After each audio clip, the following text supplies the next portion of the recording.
Hey there! For today's quick tip, I'm going to be showing you the Michael Stavrou method for choosing compressor settings. I read about this in his book Mixing with Your Mind, which I can highly recommend, and I now use it basically whenever I put a compressor on anything, which is very often. So let's dive into it. So I've got this bass track here.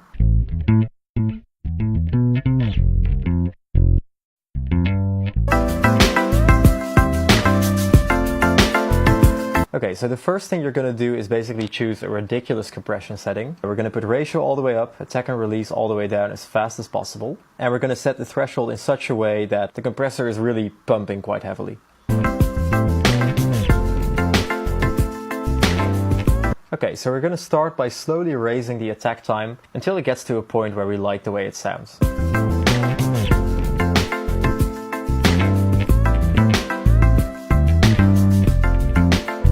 Alright, something around 16 milliseconds sounded good to me. There's a nice bit of low end coming through and also some transient so that the bass guitar really cuts through in the mix. Next up, we're going to adjust this release time in the same way.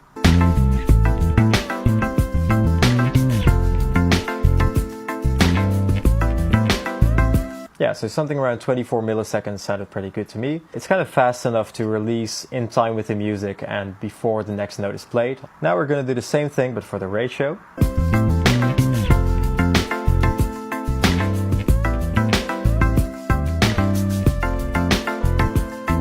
Yeah, so 3:1 sounded pretty good to me for the ratio. And lastly, I'm going to adjust the threshold, although actually I think it might not even be necessary at this point.